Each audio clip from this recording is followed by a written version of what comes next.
We are now recording, and so thanks everybody for calling in.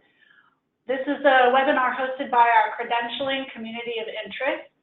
And if you are unaware, the mission of the credentialing COI is to serve as SAME's leader and advisory body centrally focused on credentials for all SAME members. They act as the SAME chief integrator with credentialing societies and as an advisor to SAME National on education offerings. They also serve as a resource for military services on job to credential translation. So today's webinar is I Just Hired a Veteran, Now What Do I Do? Our speaker today is Mark Thomas. He's the president and visionary of Eagle Spring, which is dedicated to recognizing and developing confident leaders with skill to act, courage to decide, and pride in accomplishment to build the foundation of honor and respect America needs to return to the world's leading edge. A graduate of the U.S. Air Force Academy and former Air Force Aircraft Maintenance Officer, he is experienced in leading small and large teams, managing organizations, and developing people. After separating from the Air Force, he worked in construction and earned a Master of Architecture degree from the University of Florida. As a senior project manager in a construction education foundation, he led the development and maintenance of training and assessment tools for more than 70 skilled crafts in the construction industry. During that time, he and his team designed and implemented an award-winning cross-credentialing program for service members and veterans with training and experience in construction specialties. So welcome, Mark, and over to you. Hi, thank you very much, Kathy. I appreciate that. I'm really happy to be here today, and I've got a great team with me here. Briefly, I'd like to introduce Heidi Saliba, the CEO for Eagle Spring, and Jamie Thomas, our CTO.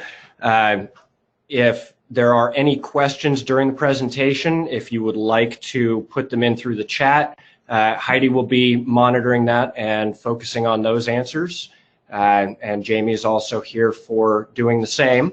And I'm going to talk today about a really big topic, and I'm going to speed through some things. So one of the things that I'm doing differently from a lot of presentations is I'm not focusing on the math. I'm not focusing on the statistics today. You're only going to see a couple of studies. One of the things that I would like to bring up in order to frame this presentation is that during some research I came across Deloitte's Global Human Capital Trends report that they do annually, looked at the 2016 report and saw the survey results that 82% of survey respondents believe culture is a potential competitive advantage. Out of that 8 out of 10 that believe that it's a competitive advantage, only about 3 out of 10 believe that they truly understand their culture well, and only about 2 out of 10 believe that they have the right culture. So as a framing topic, I'll adopt Deloitte's definitions, where culture is the way things work around here, and the term engagement is how people feel about it. So from the introduction, you heard that I worked with a team that developed a credentialing program that was part of a long pathway that involved several other key organizations across the civilian structure and branches of the United States military. And from that experience, and also from my own experience in transitioning from the United States Air Force into civilian employment, I'm going to speak today about the question of, from the employer's perspective, who is this person that just joined my team, and what do I do now to reach what my vision of success is? So to bottom line it, effectively employing veterans today it's not as difficult as it was 10 years ago, but it's still very difficult to achieve that effectiveness. One of the biggest challenges in the employment structure today in the civilian employment landscape is retention. It's one of the largest cost sinks. There's quite a bit of opportunity to reduce the cost of turnover by retaining key and highly qualified people. We're going to talk today about some of the reasons why veterans are very difficult to retain effectively and what we can do to improve our success in retaining those veteran employees and growing them in their effectiveness in your organization. In order to do that, first we need to know what veterans offer and why you really want them as part of your organization. Next, we're going to talk about the reasons that you as an employer are looking for veterans. And a lot of that's going to touch on the question of what changes do you want to see in your culture. Looking at what a veteran brings out from the first bullet point, that leads to the second in that veterans can help you by seeding a culture change that you're looking for. And finally, we're going to follow through on those cultural changes by walking through the fundamentals behind an intentional, organizationally sponsored mentoring program and how that can be a very effective bridge for integrating veterans into your organization.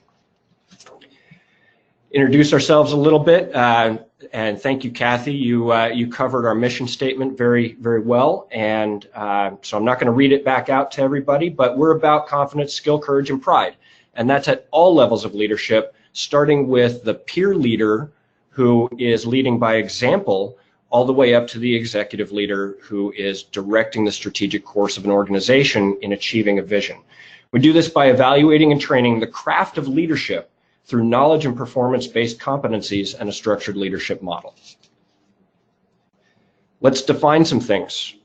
Effective leadership is applying a competent technical skill set to the right course of action to accomplish a mission. That's how we at Eagle Spring define it, and it's working for us so far. It's done by intentionally and consistently sharing a vision that engages others and ignites their belief in that vision. And that vision and shared values based on the values that the vision is based on is what allows people to have the courage to do the right thing. So from the employer's perspective, this is the second little study tidbit that I'm going to share with you today. Not going to go into the statistics, but the research is showing that the pattern is that there's an integration pathway into civilian employment for veterans when they leave the military. The first thing that veterans tend to do is look for any available job that's somewhat aligned to their experience in order to establish physical security. They got to pay the bills. That's their first priority right there.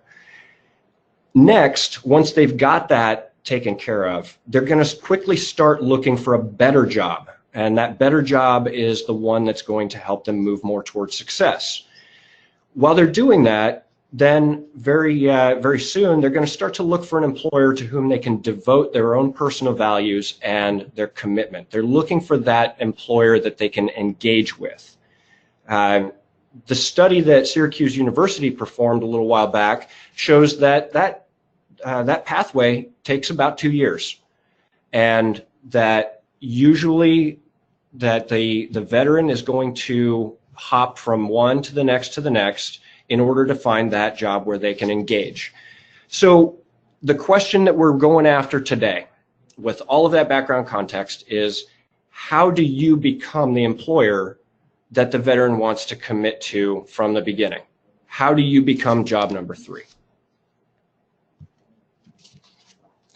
First, we need to look a little bit about the context of the military culture.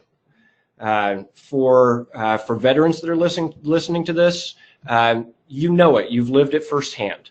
However, what we're doing here by going over this again is we're establishing the architecture of a bridge. We're trying to apply some terms that are going to spark ways of thinking about it, and how we look at the problem is based on the words we use to think about it. So military culture, it's a shared and strongly instilled cultural reference that comes from team identity and unlimited liability. Unlimited liability is the idea that a person in military service could be expected to give everything up to and including their life in order to do their part in accomplishing a mission. And that produces a mindset that is foreign to quite a few people. Not not to say that different, wrong, anything like that, just very, very different from the experience most people have on a regular basis. But that results in a team identity that's built on a shared tradition of vision and values. That team identity is highly mission focused.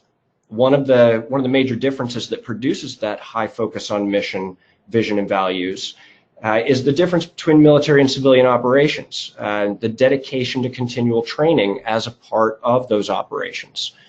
That's one of the things that veterans will recall having seen from their military experience is the dedication to doing training all the time, every time, and training harder than the operation itself is expected to be. Where once the person goes out the gate into the civilian culture, the training tends to happen a little more sporadically for a lot of people. So that dedication to training and coupling that dedication with the focus on the whole team's performance and mission execution is what creates a high support environment. However, within that context of support and commitment, veterans are going to tend to habitually downplay their capabilities and achievements, their own capabilities and achievements, because of that reluctance to stand out as an individual at the team's expense. And conversely, the culture is also is one where they will tend not to show what they see as their pain or weakness, so that they're not seen as a weak link in that team in the execution of the mission.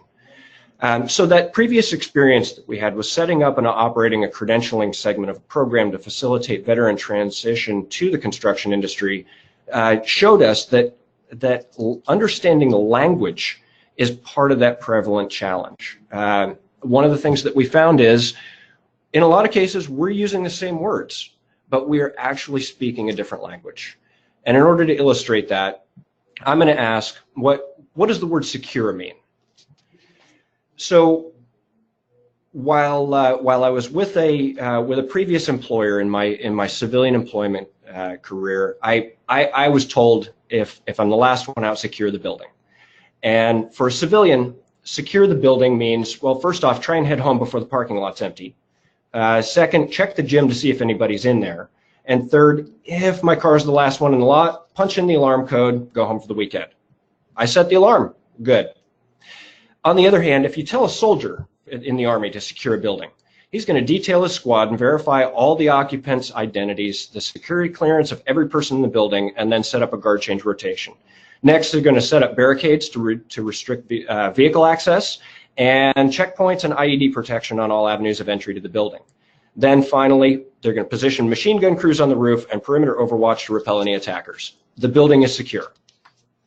On the other hand, if you tell a Marine to secure a building, he's going to stack up on the door, perform a kinetic entry, clear the kill zone, fight through opposition room to room, leaving no enemies capable of continuing the fight, then order the building evacuated.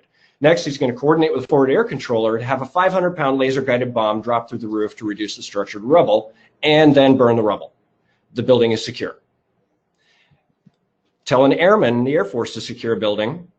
He's going to research the title and trace the ownership back 100 years, uncover liens and encumbrances, settle outstanding balances, then take out a 99-year lease with an option to buy, finally contracting with a security alarm company to install ID card readers and pin pads on all the external doors. The building is secure. If you tell a sailor in the Navy to secure a building, he sends the Marines. The reason I tell that, the takeaway behind this is to illustrate how the same words mean different things to different people. And the fact that the military culture, what we refer to as the military culture, is not itself monolithic. In a couple of previous statements, I said, in general, veterans do this. In general, veterans do that. But what we're really talking about is smaller and smaller groups, and it's really about individuals that come from a common background. The language barrier can also create an understanding gap, and that, more than anything else, impacts the perception of what the veteran's mindset is. From the military perspective, own your own problems and rely on your teammates. Those are the same. They're flip sides of the same statement. From what we've seen in the civilian world, those tend to be a little bit different. That's part of that understanding gap, part of that barrier, and that's an illustration of one of the things that we are working at breaching that barrier and building that bridge of terminology between.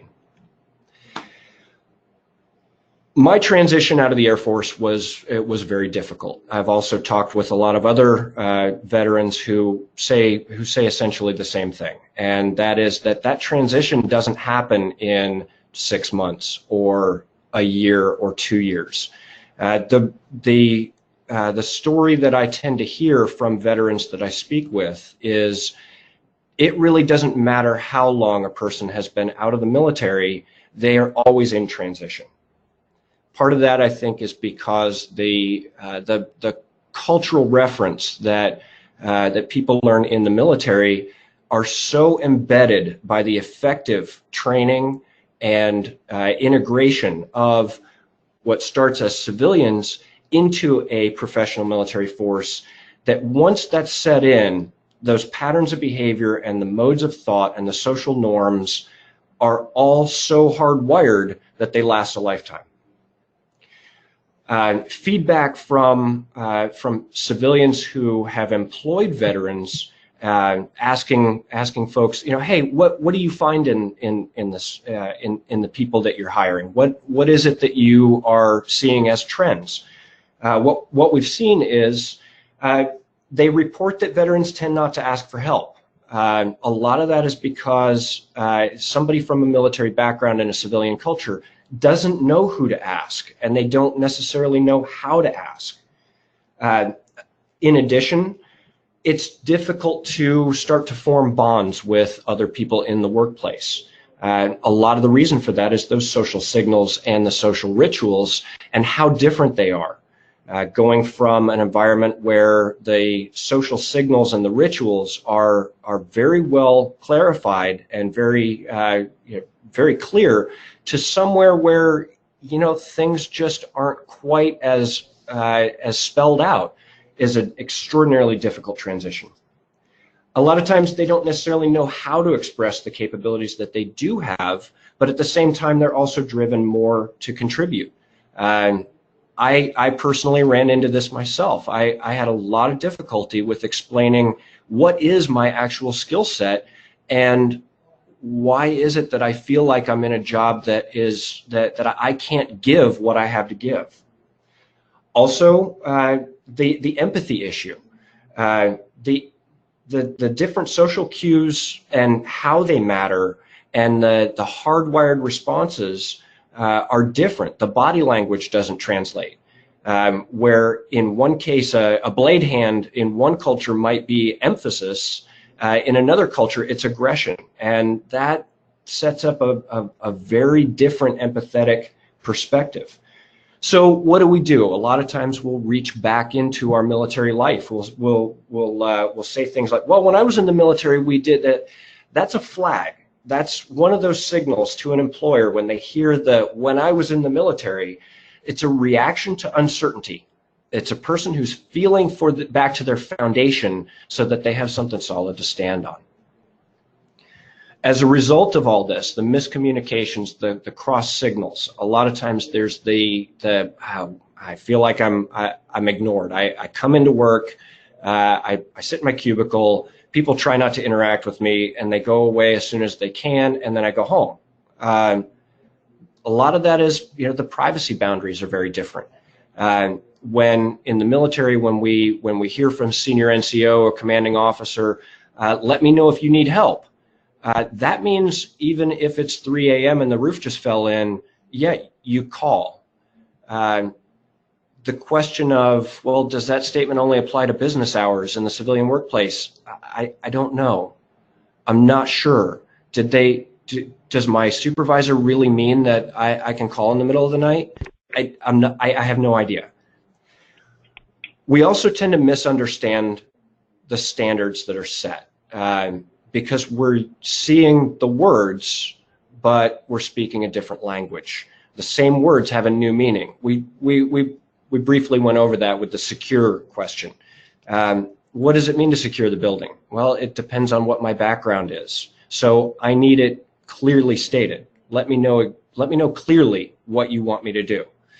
And finally, a veteran's going to push your boundaries a bit. They're seeking a familiar response. They're seeking the edges. What are those boundaries? What's my left and right limits?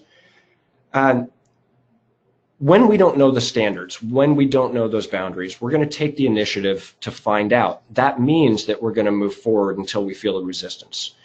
Conversely, a lot of times you might see somebody overcorrecting. I was asking a few of my veteran friends, well, how often do people grow their hair out long when they get out of the military and grow a mustache? They said, well, all of them, all the time. Kind of joking, but overcorrecting, meaning relaxing or even discarding discipline and performance habits. This is sometimes seen in behavioral problems on a very limited basis, but in a lot of ways it's in one part trying to make a clean break, saying, okay, I'm a civilian now, I need to find out what that means. In another way saying, help me figure out what the standard is. I've always had the guidance, I don't anymore. Please let me know where I need to go from here. Before you hire a veteran, or if you've already hired a veteran and you're looking for what to do, first, you've got to figure out exactly what you want from a veteran. Why are you hiring that person? Are you looking for somebody who is just going to follow orders? Are you looking for the tax incentives? Are you trying to meet a perceived social responsibility? Or is it more than that? Are you looking to bring in specific values into your business? Are you looking to change your culture? Have you had a positive experience with veterans before? Are you looking for somebody who can overcome challenges and maintain a positive mental attitude? And are you looking to seed that within your culture? What a veteran can offer you, it's all about expectations, okay? If you establish the expectations clearly, then you will tend to get what you expect. These are generalizations, but within that generalizations, we're talking about training that sticks. Veterans are dependable. They tend to show up on time. They've proven that they're trainable. They've proven that they can commit, and they want to live by values because that's what they came from. When you provide challenge and when you support them, you're going to find somebody who is making a strong identification with your organization. That's the engagement that we talked about before. They're going to have a willingness to accept higher responsibility. They're going to take personal initiative to expand their knowledge and skill. They're going to give you their critical judgment and their evaluation. And they're going to, depending on their experience, they're going to tend to think about things beyond tomorrow. And above all, when you challenge and support them, they're going to find themselves part of a team, and they are going to put the team's success over their own personal benefit. Really, they're looking for, in general, something that they can be a part of that's bigger than themselves. The way to challenge and support are a clearly communicated vision. Form a team that is mutually supportive, that they can identify with and be a part of. Recruit them to help you form that team. They're also looking for a strong leader who's setting an example for excellence and inspires the team to push further and do more. They're looking for an organization that's with a commitment to values that are compatible with their own. With apologies to Capital One, what's on your wall? They're also looking for inspiration. Veterans want to be led, they don't want to be managed. They want to dedicate themselves to achieving a compelling vision for an inspiring leader who lives by values. When they come into your building the first time and they see integrity, pride, loyalty, and honor, they believe you when you put that on your wall. They commit to that. They treat those as real things, which means that if a veteran sees that as part of what you show them to have as your company culture, that is what they are going to expect of you. So if you're going to list what your values are, then for a veteran that's coming into your organization, it's critically important to make sure that that is truly what you aspire to. So about who you're looking for. We've modified the Kelly model of followership quite a bit. This is the Kelly model is a very long-standing model published originally, if I remember correctly, back in the early 80s. Very effective, but we look at it from the perspective of commitment and initiative. The question is not only what are you looking for in your employees, but also what do you already have? What is it that you've already designed by expectations? And then what kind of followers are going to take you to the strategic goals of your vision? If you're looking for people that are going to stay in their lane, neutral people, if that's the expectation that you set, then that's what you're going to tend to get. For many jobs, you know, this is appropriate, this is okay, but it's not going to take you to the strategic vision that an aspirant or challenger, somebody who's proactive and invested and committed in your vision, is going to get you to. The aspirant is somebody who starts out learning your company, learning your expectations, has a strong alignment to your values. They're going to push from time to time because they're trying to learn what the boundaries are. In doing so, they're not attacking your authority, they're expressing loyalty by trying to find ways to work with you in addition to working for you. And then the challenger is essentially the highest expression of this assertive followership that the aspirant starts out with. The challenger is going to expect more from a leader. When the leader leads, the challenger becomes a partner in achieving your goals. How do you get there from here? You get there by building the culture that has the habits of excellence. The institutional habits of an organization are its culture. They are the how we do it here. Mentoring, a mentorship program is a program that is intentionally designed to influence an organization's habits in order to change its culture. It's going to happen whether you plan it or not. Mentoring is always going to occur because people are always going to look for someone who can give them advice and guidance from experience.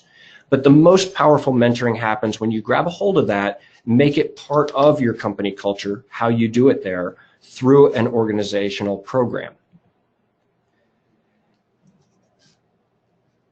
In order to build that program that becomes your culture, first thing you need to do is figure out where do you want to be. Next is how are we going to get there? The next, and probably one of the most important, is who's going to own it? Who is the executive champion for our culture change, our transformation, to bring out these values that we want? Then who's going to take part? What are the qualifications? It's important, even if you're designing a mentorship program for integrating veterans, that you don't just restrict it to veterans. It's critically important to make it applicable to people of all backgrounds because it's about that conversation. The next thing is, who are your mentors going to be? And how do you train them? By what competencies do you train them to be the mentors that are going to carry your vision? We're going to recommend a development model to use for that. And then finally, you have to evaluate and maintain it once you do it, or you won't know when you've gotten to where you want to get. And if you don't maintain the program, you're going to end up with something that's basically a self-licking ice cream cone. You want it to be effective. That means that you are going after a desired, lasting, and beneficial change to your culture. Why do you want to change your culture? Primary reason, to retain your qualified people. That's what makes it sustainable. That's what makes it something that people want to take part in, because it shows the vision of achieving success. It shows how a protege can come into an organization, integrate with a culture that they can engage with and commit to, and eventually themselves grow into a mentor and leader role. Start by figuring out where you stand now. What are your values? How do you embody your values? How clear is your vision? Is your mission achievable? Is it compelling and arguable? If nobody's going to argue with your mission statement, then maybe amp it up, make it a little more compelling. How much progress have you made on the mission so far? And do the people who are doing the work know what the connection is between their tasks, strategic goals, and the vision of where the company is intended to go? Articulate your purpose for the program and do it as clearly and succinctly as possible. Make it a short statement like, purpose is to integrate veterans and improve my company culture by doing this. Once you know where you are, then you got to turn your head and look to figure out where you want to go. What are the values that you really want to adopt? How are we going to demonstrate our values that we want to adopt through our actions? What are what I call the 5 words that clearly convey our vision to the people in the organization? And thinking really long range, if we achieve our mission, what are we going to do next? In our progress toward achieving that mission, how do we measure our progress? Are we measuring things that are significant, or are we measuring things that are, well, basically just have numbers to them? And how do we want to build that close-knit team that has that confidence in that initiative? The 5 words are very important. These are call it the motto for your organization. This is the thing that the leader of the organization uses to convey an idea, to convey the distillation of that vision in a repeatable and memorable way to everybody in the organization. A couple that I picked out from organizations that I really like. The World on Time says it for FedEx. That's everything that they want to be. Google says, don't be evil.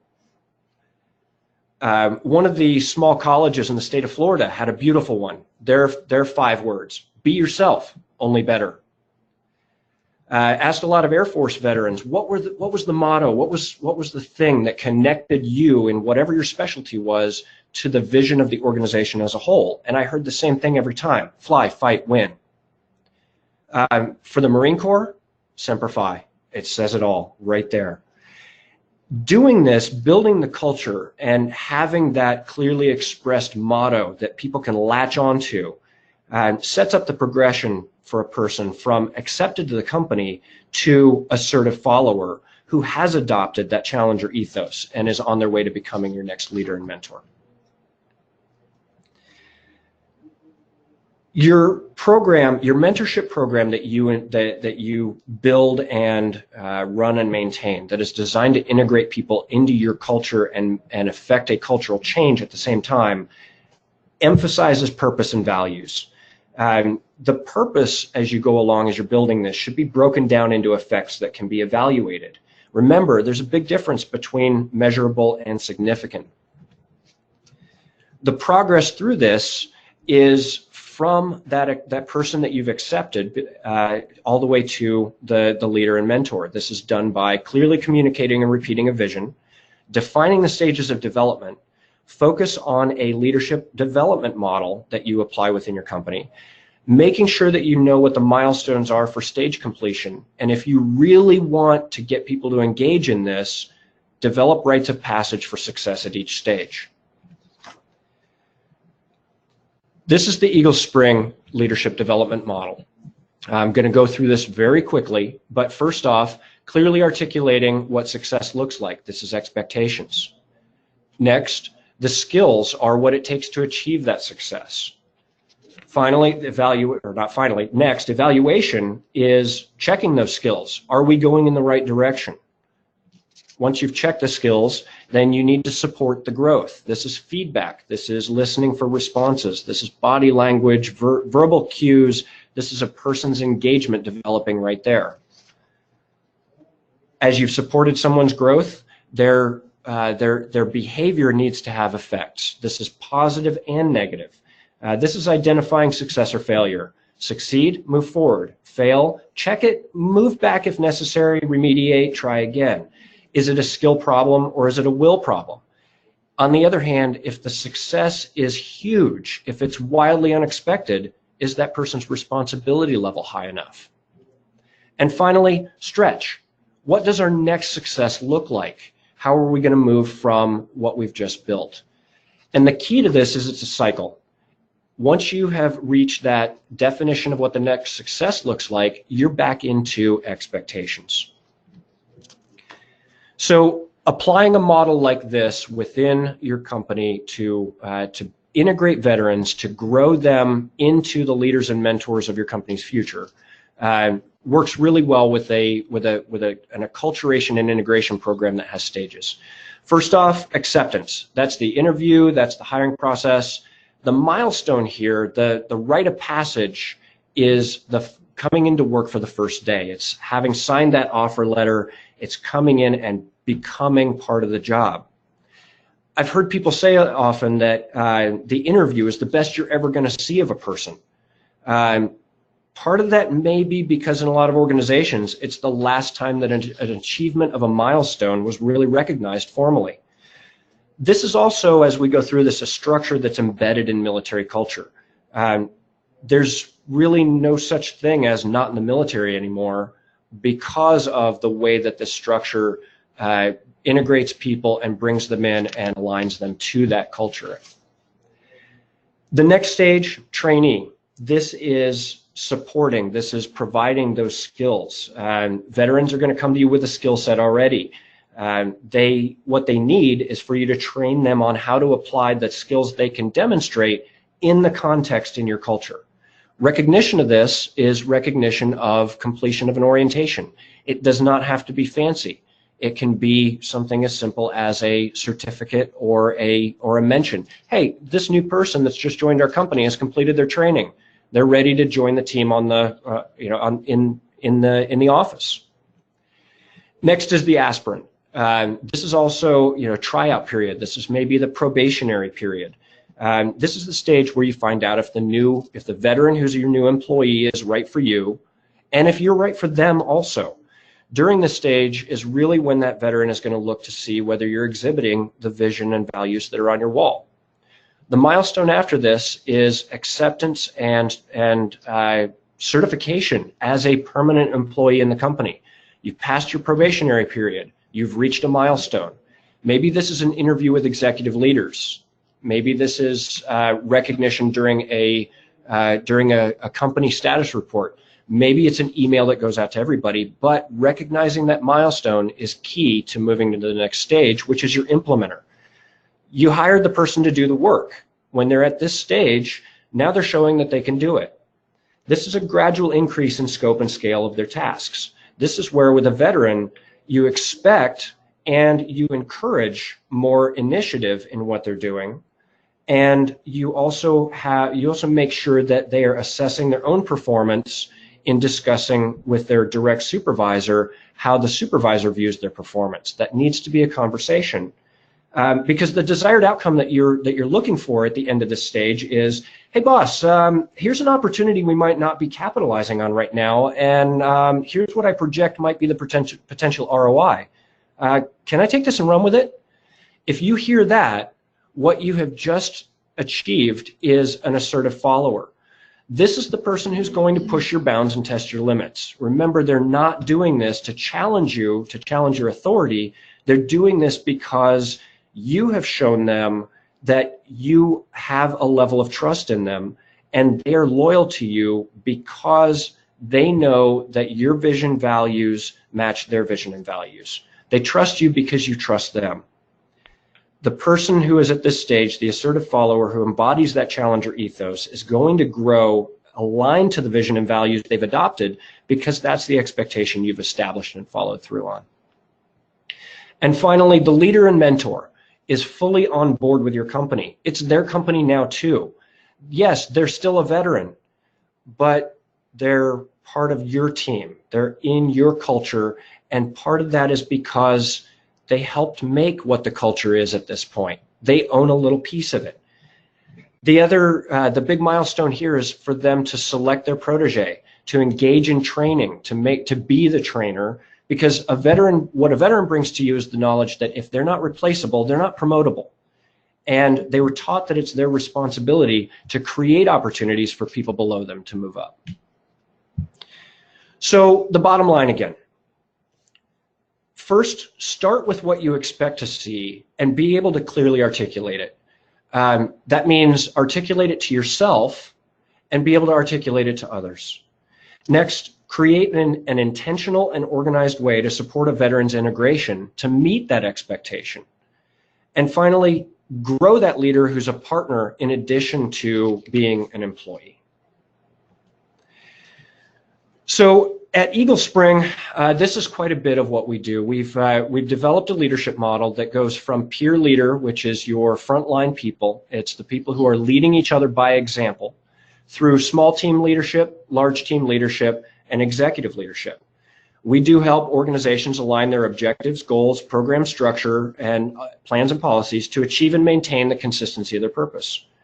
If designing a mentorship program is not one of your company's core or operational competencies, asking an expert can be more effective. There are many companies that do specialize in this. There are many companies that do this remarkably well. Here at Eagle Spring, we believe that one size doesn't fit all. That your organizationally sponsored mentorship program is going to be unique because you have your own purpose, values, and vision. So that's what we do, is we work with you to develop your policy, plan, program, and procedures that are right for you and your expectations. So in addition, we have other services that we do offer. Culture assessment, that's part of the Know Where You Are Now. Climate surveys, that is climate of the applied craft of leadership through the competency structure. Many other things that are designed to improve retention, integrate veterans. At this point, I very much appreciate you taking part in this webinar. I've enjoyed giving this, and I hope you got some good information out of it. We really do hope to hear from you. Our website is eaglesspring.com.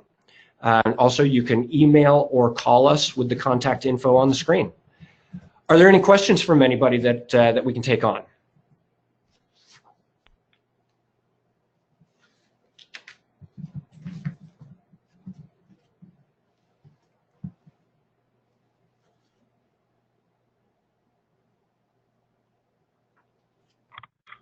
So Mark, we have one. What if you're a small business and don't have the resources for this large-scale implementation? Perfect. Okay, if you're a small business, the small business landscape is critical, and the question asked, when you research and look at how many companies have organizationally sponsored mentorship programs, you see a lot of stats like 62% of Fortune 500 companies. But what about the small businesses? The answer is start with what you do have. Start with the resources that you can put into it. If we go back one slide, as an example, I did mention cultural assessment. Start with what you can handle, and that is knowing where you are right now. One of the best tools that is available for knowing where you are now is asking people. A lot of organizations do exit surveys. A lot of organizations find also that they don't necessarily get the most honest feedback on exit surveys when people are leaving. What we recommend is either do it in an informal and away from the workplace setting, or outsource it if possible. We do have a very good template for exit surveys, and we do actually do third-party exit surveys for people, but that's only part of the picture, because the questions that are asked on exit surveys, if you think about it, it's, wow, don't you wish that you had this information 6 months ago? So what we advocate is a stay survey, asking people who are productive and efficient and highly engaged workers within the culture you've built, why they stay is critically important. What do you do with that? Either go through the stay surveys that you do with people and make sure that you've got a good standardized thought out question list. Go through the responses, look for the trends, look for the flyers, look for the things that are standing out. What we found in research, there's some very good reports from places like the Work Institute that indicate that there's no single prevalent reason people leave a company, because every company is unique. So it's not something you can find with an internet survey or an internet search. You need to ask your people to find out why they leave, and more importantly, why they stay. What that's going to do is it's going to give you a very good starting point for an understanding of what your culture is. If you recall the stats I shared from the Deloitte survey, 82% of people thought that culture was very important, but only 28% thought that they had any idea what their culture is. Only 19% thought that they had the right culture. So if what you have is a question and limited resources, then take the first step. Take the first step by engaging with your people in a way that's going to maximize the honesty and truthfulness and the trust in the answers that they're going to give you. So Mark, we have another one. Okay. How do you get the commitment to hire and retain veterans from the C-suite down throughout all branches of the organization? There are really two questions embedded in that. What we tend to find, and I'm making some generalizations based on our experiences, both with Eagle Spring and with past experiences in other programs. There's a dividing line, and that dividing line is roughly the folks who are implementing, taking care of translating goals into tasks, who are looking at, I want the engagement and I want that fire. I want to create belief in my culture. But what we tend to find when we're at the C-suite level is a very different question. Yes, belief and engagement is important, but resources. What is this going to cost, and what are we going to get out of it? Research into turnover rates has yielded some very surprising data. We're actually going to be publishing a non-scientific analysis of turnover rates by industry on our website pretty soon. The results were not what we expected in a lot of ways. But turnover costs money. And one of the best ways to improve your turnover is engage your people. And so turnover and retention are not quite the same thing. They're not truly inverses of each other. But the truism is somebody that you've retained is not somebody that you've turned over. You haven't spent usually somewhere in the neighborhood of $4,500 for a low-level coordinator, specialist type role, all the way up to estimates of 230% of an executive level salary for turnover if you keep the person. So answering that question from the executive level, our focus is more on answering it from the ROI perspective. What are the costs of setting up an organizationally sponsored mentorship program in your organization, and what are the possibilities that you can achieve through that program to retain the people that you have attracted? There's a lot more that goes into that, and I would say that question is really the subject of another presentation. But I think I took a pretty good whack at it right there. Okay, Mark, I think that's probably all we have time for. Did you have any last remarks that you wanted to give? Very quickly, thank you all again for joining us today. And thank you to the Society of American Military Engineers for the opportunity to do this. This is wonderful, and we very much appreciate it. Last words. Believe in your vision, visualize the success that you want to achieve, lift up people as you go, and get out in front and lead. Thank you. That concludes our webinar. This was recorded and it will be available on the Credentialing Community of Interest webpage on the SAME website. If you're interested in joining that community, please go into your SAME record and mark it as a community that you're interested in receiving information from. Thank you all for joining, and have a great rest of your day. Goodbye.